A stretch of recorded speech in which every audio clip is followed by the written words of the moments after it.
can a piece of paper become a reset button? This is number 2 in the series, but it's reset number 1. Years ago, I noticed something with learners that when some of them make a mistake, they can obsess about it. Their brain keeps replaying it. What did Fiona think?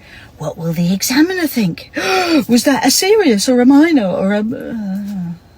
And while all that's going on in their head, their working memory is full of the mistake, which means they're not really paying attention to what's happening in the here and now. Their head is stuck in the past. All the effort is going into analysing something that's already happened and they can't do anything about it.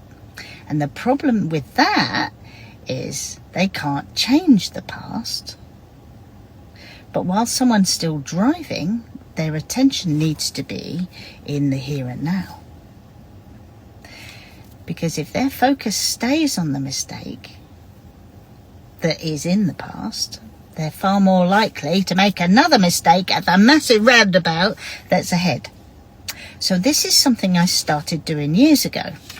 We pull over and I say, can you change what you did back there? No.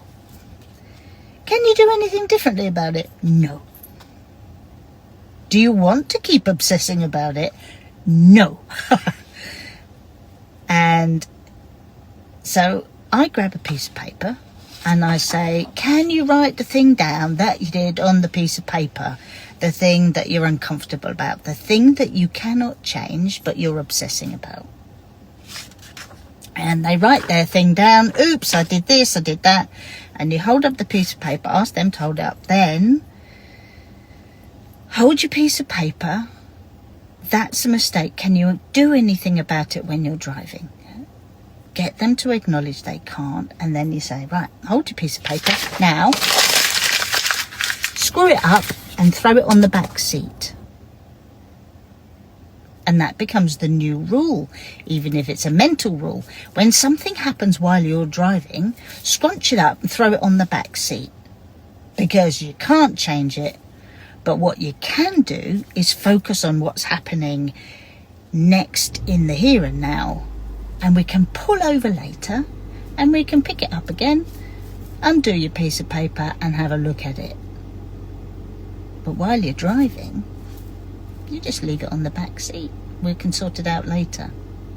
It's a mental process, but it works really well for learners.